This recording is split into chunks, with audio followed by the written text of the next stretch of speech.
பிரம்மாண்டமான பார்க்கடலில் ஆதிசேஷன் மீது சயனித்துக் கொண்டிருக்கிறார் மகாவிஷ்ணு. பகவத் புராணம் கூறும் இந்த காட்சியை தேவர்கள் வணங்கினார்கள். உலகங்களின் காப்பாளன் அவன். ஒருமுறை அசுரர்கள் உலகங்களை அழிக்க முயன்றனர். தேவர்கள் திகைத்தனர். அனைவரும் விஷ்ணுவை நோக்கி ஓடினர். அவர் மட்டுமே காப்பாற்ற முடியும் என அறிந்தார்கள்.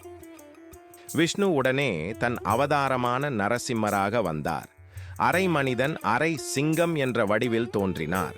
பிரம்மாண்டமான உருவம் அசுரரை நடுங்க வைத்தது. இது விஷ்ணு புராணத்தில் குறிப்பிடப்பட்டுள்ளது. ஆனால் உண்மை இதுதான். விஷ்ணு என்றும் ஒரே வடிவில் இல்லை. காலத்திற்கு ஏற்ப 10 அவதாரங்கள் எடுத்தார்.